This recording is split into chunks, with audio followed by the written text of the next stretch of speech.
اور میں آپ کو سمجھ نہیں پایا تو مجھے افسوس ہے کہ میں آپ کے بارے میں کچھ اچھے کلمات نہیں کہے، تو مجھے اپنے کہے پر پچھتاوا ہے۔ تو اس نے جب معذرت کا اظہار کیا اور ساتھ کہا کہ معذرت آپ کو سمجھ نہیں پایا، تو اقبال نے جو اس کا جواب دیا، میں صرف مقصود چونکہ میرا وہاں ہے کہ اقبال کتنا گہرا ہو گیا تھا اور وہ خود کو ڈھونڈنے نکلا تھا، تو کہا کہ حضرت آپ نے جو کہا یہ آپ میرے ہمسائے تھے اور آپ کا حق بنتا تھا میرے بارے جو بھی کہنا چاہتے کہتے، یہ آپ نے ہمسائیگی کا حق ادا کیا ہے تو مجھے کوئی ناراضگی نہیں۔ باقی رہی بات کہ آپ مجھے سمجھ نہیں پائے تو یہ کوئی افسوس کی بات نہیں، میں خود بھی نہیں اپنی حقیقت سے شناسا۔ اگر آپ مجھے سمجھ نہیں پائے تو وہ تو آپ ہیں، باقی جہاں تک میری گہرائی اور گہرائی کا عالم ہے میں خود بھی نہیں اپنی حقیقت سے شناسا۔ گہرا ہے میرے بحر خیالات کا پانی، شوق تو مجھ کو بھی ہے کہ اقبال دیکھوں، شوق تو مجھ کو بھی ہے کہ اقبال دیکھوں، کہ اس کی جدائی میں بہت اشک فشانی، اقبال بھی اقبال سے آگاہ نہیں ہے، کچھ اس میں تمسخر نہیں واللہ نہیں ہے۔ تو وہ کہتا ہے کہ میں تو اگر ڈھونڈنے نکلوں تو میں اپنی ذات کا ابھی تک سراغ نہیں پا سکا کہ میں کون ہوں، اور جب سراغ زندگی ملتا ہے تو پھر اقبال کہاں کھڑا ہوتا ہے، اور پھر کس طرح کائنات کے ہر رنگ کے اندر انسانیت کا رنگ اور خودی کا نور اقبال کو دکھائی دیتا ہے کہ کانپتا ہے دل تیرا اندیشائے طوفان سے کیا، نا خدا تو بحر تو کشتی بھی تو ساحل بھی تو، دیکھ آ کر کوچائے چاکے گرے باں میں کبھی، کیس تو لیلا بھی تو صحرا بھی تو محمل بھی تو، وائے ناکامی کہ تو محتاج ساکی ہو گیا، میں بھی تو مینا بھی تو مستی بھی تو حاصل بھی تو، آہ کس کی جستجو آوارہ رکھتی ہے تجھے، راہ تو رہرو بھی تو رہبر بھی تو منزل بھی تو، بے خبر تو جوہر آئینہ ایام ہے، تو زمانے میں خدا کا آخری پیغام۔ تو جب خودی سے آشنائی ہوتی ہے تو پھر کائنات کے سارے رنگ ایک وجود کے اندر دکھائی دیتے ہیں، اور وہ وجود انسان ہے، اور پھر وہ رازدان بن جاتا ہے، فطرت کے رازوں کا امین بن جاتا ہے، پھر وہ خودی کا ترجمان بن جاتا ہے، پھر وہ راز کن فقا بن جاتا ہے۔ تو راز کن فقا ہے، اپنی آنکھوں پر عیاں ہو جا، اپنے آپ کو دیکھنا انسان تو کہاں کھڑا ہے، وفی انفسکم افلا تبصرون، ذرا من میں جھانک کر کے تو دیکھ، بلے شاہ اڑ دیاں پھڑ میں جڑا اندر بیٹھا ہے کدی پڑھیا ہی نہیں۔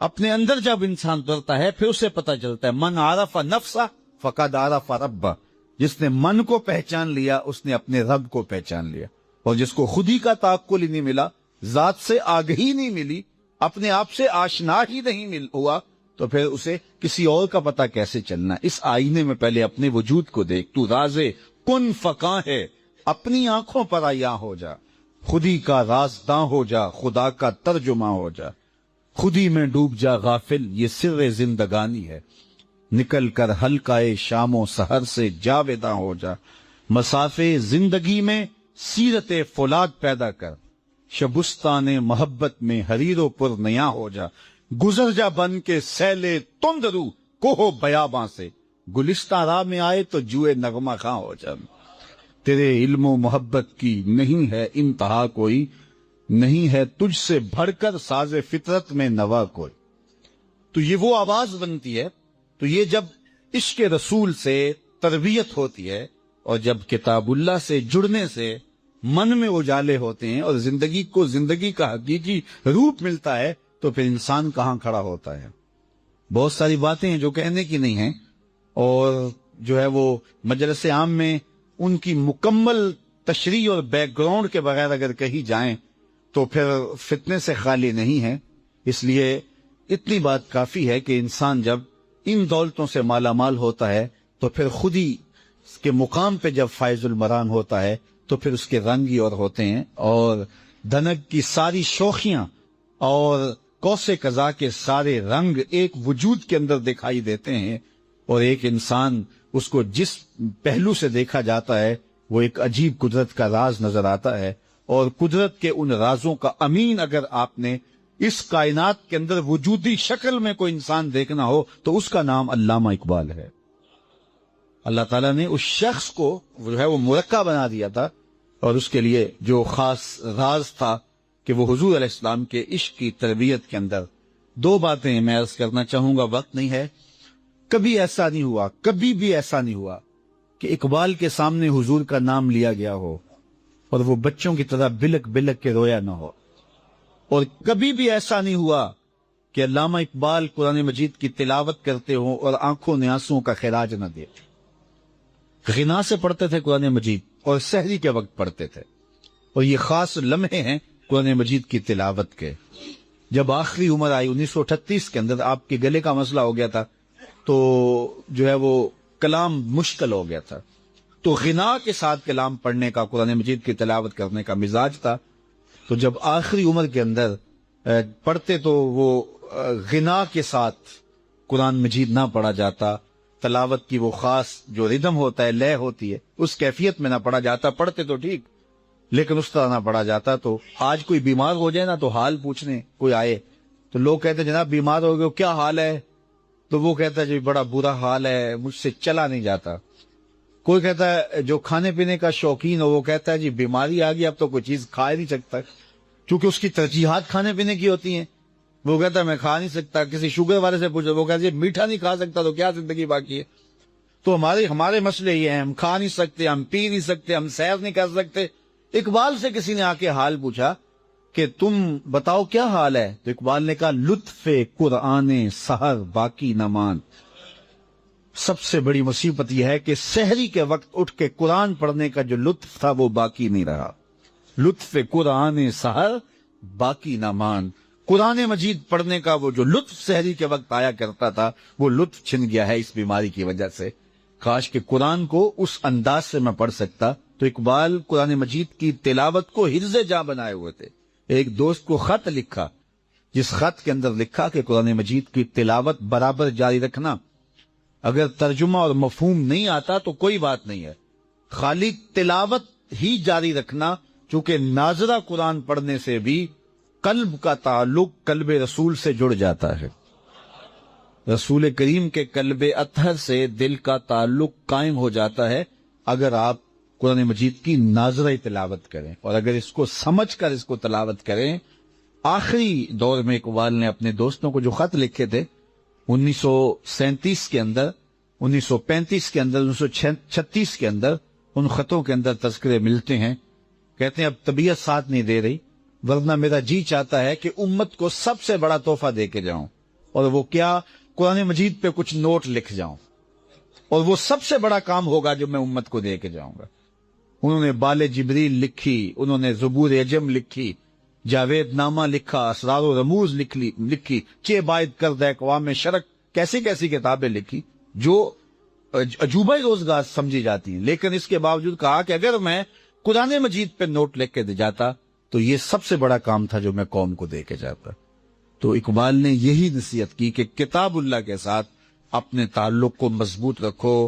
کتاب زندہ قرآن حکیم، حکمت او لا یزالست و قدیم، یہ زندہ کتاب ہے، ہر دور کے تقاضوں کو پورا کرتی ہے اور زندگی بخش کتاب ہے۔ بلکہ ایک مقام پہ اقبال نے ایک بات کہی ہے، ذرا اس پہ توجہ آپ کی چاہوں گا۔ اس نے کہا فاش می گوئم آنچ در دل مزمرست، میں کھل کے نہ کہہ دوں جو میرے دل میں چھپا ہوا ہے۔ کتاب اللہ پہ بات کرتے کرتے اقبال نے کہا فاش می گوئم، کیا میں کھل کے آنچ در دل مزمرست، جو میرے دل کے اندر چھپا ہوا ہے ابھی تک میں بیان نہیں کیا۔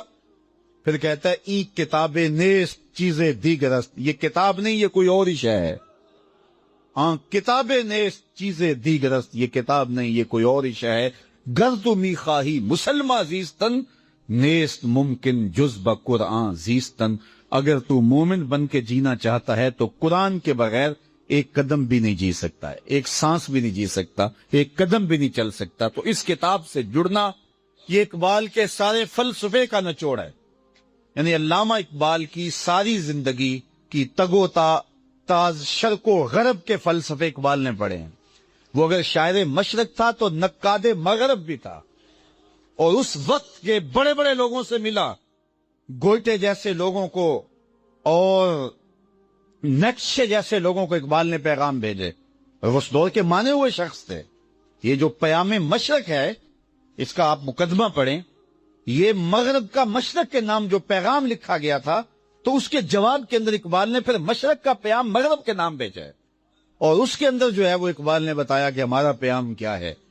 اللہ اکبر! یہ حکیم گوٹے یہ ایسا شخص تھا کہ جس کو یہ نقشے اور یہ گوٹے یہ خدائی تصور تک پہنچ گئے تھے۔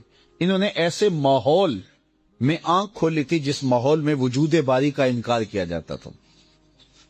ماں باپ اللہ کے وجود کا انکار کرتے ہیں، پھر جب درسگاہ میں گئے تو استاد اللہ کے وجود کا انکار کرتا ہے، پھر جب دوستوں کے ساتھ ملنے جلنے لگے، دوستیاں پیدا ہوئیں تو دوست وجود باری کا انکار کرتے ہیں، شادی ہوئی تو بیوی وجود باری کا انکار کرتی ہے، سسرال وجود باری کا انکار کر رہے ہیں، تو ہر جگہ وجود باری کا انکار ہی ہو رہا ہے۔ تو اس نے سوچنا شروع کر دیا کہ سارے لوگ ایک وجود کا انکار کرتے ہیں، وہ کہیں موجود ہی نہ ہو۔ پھر اس نے سوچنا شروع کر دیا، سوچ سوچ کے اس نے اپنی قوم میں کھڑے ہو کے علم بغاوت بلند کیا، کہا تم سارے جس کا انکار کرتے ہو، میں اکیلا اس کا اقرار کرتا ہوں۔ پھر وہ توحید کے تصور پہ آ گیا اور ساری زندگی اللہ کو پانے کی تلاش میں رہا، لیکن اس نے حضور کا وسیلہ نہ لیا، اور ساری زندگی جو ہے وہ توحید کے آس پاس رہے، لیکن اس دائرے میں داخل نہ ہو سکا، اس لیے کہ اس نے حضور کے بغیر خدا تک پہنچنا چاہا۔ اقبال نے کہا ایک مقام پہ، کاش بودے در زمانے احمدے تا رسیدے بر سرودے سرمدے، کاش کہ وہ شیخ احمد مجدد الف ثانی کو مل لیتا اور وہ اس کو بازو سے پکڑ کے خدا کی دہلیز تک، مصطفیٰ کی دہلیز تک پہنچا دیتے، اور مصطفیٰ جان رحمت خدا کی چوکھٹ تک پہنچا دیتے۔ تو بغیر مصطفیٰ کے خدا تک پہنچنے کا تصور ہی نہیں ہے، بلکہ اقبال کہتا ہے کائنات کے وجود کا جواز ہی نہیں اگر حضور نہ ہو نہ یہ پھول تو بلبل کا ترنم بھی نہ ہو، چمنے دہر میں کلیوں کا تبسم بھی نہ ہو نہ یہ ساقی تو پھر میں بھی نہ ہو، خم بھی نہ ہو، بزم توحید بھی دنیا میں نہ ہو، تم بھی نہ ہو، خیمہ افلاک کا استادہ اسی نام سے ہے، نبض ہستی تب شامادہ اسی نام سے۔ کائنات کی نبض جو دھڑک رہی ہے وہ اس لیے کہ حضور کا نام موجود ہے، اور اگر حضور نہ ہو تو کائنات اندھیرا ہو جائے، اگر ان کی رحمت نہ ہو در میں آمیں، ابھی آگ لگ جائے دونوں جہاں میں۔ تو یہ کائنات کا وجود ہی حضور کے قدموں کا صدقہ ہے۔ تو یہ بڑی بڑی کتابیں اقبال کی، لیکن کہا کہ اگر میں بڑی چیز دے کے جاتا قوم کو تو وہ یہ تھی کہ قرآن مجید کی پر کچھ نوٹ ہوتے، اور یہ میرا بڑا کام تھا۔ تو اقبال کی ساری زندگی کا خلاصہ یہ ہے کہ کتاب اللہ شرق اور غرب کو پڑھا، سارے فلسفے دیکھے، بڑے بڑے مشاہیر کو ملے، اہل علم سے ملاقاتیں ہوئیں، جدید الوہیات کے اوپر اقبال نے پی ایچ ڈی کی ہے، یہ اتنے ادق مضمون پہ، لیکن اس کے باوجود اقبال نے سب کچھ پڑھنے، لکھنے، سمجھنے، سوچنے اور جاننے بوجھنے، شرق کو بھی دیکھا، غرب کو بھی دیکھا، امراء کی مجلس میں بھی بیٹھے، غرباء کی صحبت میں بھی بیٹھے، فقیروں کے پاس بھی آئے، درویشوں کے پاس بھی گئے، علماء کے پاس بھی گئے، تنہائیوں میں بھی وقت گزارا اور راتیں جاگ جاگ کے بھی بسر کی، داتا حجویری کی چوکھٹ پہ بھی آتے رہے، حضرت خواجہ نظام الدین اولیاء کی چوکھٹ پہ دہلی بھی حاضر ہوئے، شیخ احمد مجدد الف ثانی کی چوکھٹ میں بھی حاضر ہوئے، بہت کچھ۔ خلاصہ کیا ہے؟ اقبال کہتا ہے قرآن کو نصاب زندگی بنا لو بس، اور صرف نصاب سے کام نہیں چلے گا، کوئی ہادی بھی ماننا پڑے گا۔ اور اقبال نے وہ بھی بتا دیا، میرے کارواں ہے میرے حجاز اپنا، اس نام سے باقی ہے آرام جاں ہمارا۔ تو یہ میرے حجاز کو جب ہادی بنا لے تو عشق رسول کی دولت اور کتاب اللہ، ان دونوں کو تھامے رکھنے سے زندگی، ایک مسلمان کی زندگی خوبصورت زندگی بنتی ہے۔ اور یہ سارے فلسفے کا نچوڑ ہے، ایک کتاب اللہ سے ضبط قائم کرو، ایک رسول کریم سے وفا کے رشتے کو مستحکم کر لو۔ جب حضور سے وفا ہوگی تو پھر پوری کائنات تم مسخر کر لو گے۔ ہر کے عشق مصطفیٰ سامان اوس، بحر و بر در گوشائے دامان اوس۔ اقبال کہتے ہیں کہ عشق مصطفیٰ جس کا سامان زندگی ہے، بحر و بر اس کے دامن کے ایک گوشے کے اندر سمٹ کے آ جاتے ہیں. دو نیم ان کی ٹھوکر سے دریا و صحرا، پہاڑ ان کی ہیبت، پہاڑ ان کی ہیبت کے ان کی ٹھوکر کی ہیبت سے رائی، دو عالم سے کرتی ہے بیگانہ دل کو، عجب چیز ہے لذت آشنائی. تو یہ لذت آشنائی تسخیر کائنات کا سبب بنتی ہے. تو حضور کی محبت، حضور کا پیار، حضور کی الفت جب حرز جاں بندہ بنا لیتا ہے تو پھر پوری کائنات انسان کی باج گزار ہو جاتی ہے. عشق مصطفیٰ سامان زندگی بنتا ہے، پھر بحر و بر گوشہ داماں میں سمٹ آتا ہے. بلکہ اقبال کا وہ جو شکوہ اور جواب شکوہ ہے، اس میں پہلے امت کا دکھڑا بیان کیا گیا ہے بارگاہ عزدی میں شکوے کے اندر، اور جواب میں ادھر سے جو جواب آیا ہے اس کو نظم کیا گیا ہے. تو شکوے کے اندر جو انہوں نے انداز اختیار کیا تو وہ بڑا تلخ بھی ہے، اور اس پر جو ہے وہ کچھ لوگوں نے تنقید بھی کی اور بات بھی ہوئی. لیکن جب جواب شکوہ آیا تو پھر جواب شکوہ ساری حقیقت کھول دیتا ہے کہ اقبال نے کس پیرائے میں کیا کہا اور اس کا پھر جواب کیا ہے. تو شکوے کے اندر انہوں نے اپنا دکھڑا بیان کیا ہے کہ تیرے کعبے کو جبینوں سے بسایا ہم نے، نو انسانی کو غلامی سے چھڑایا ہم نے، صفائے دہر سے باطل کو مٹایا ہم نے، تیرے قرآن کو سینوں سے لگایا ہم نے، پھر بھی ہم سے گلا ہے کہ وفادار نہیں، ہم وفادار نہیں تو بھی تو دلدار نہیں.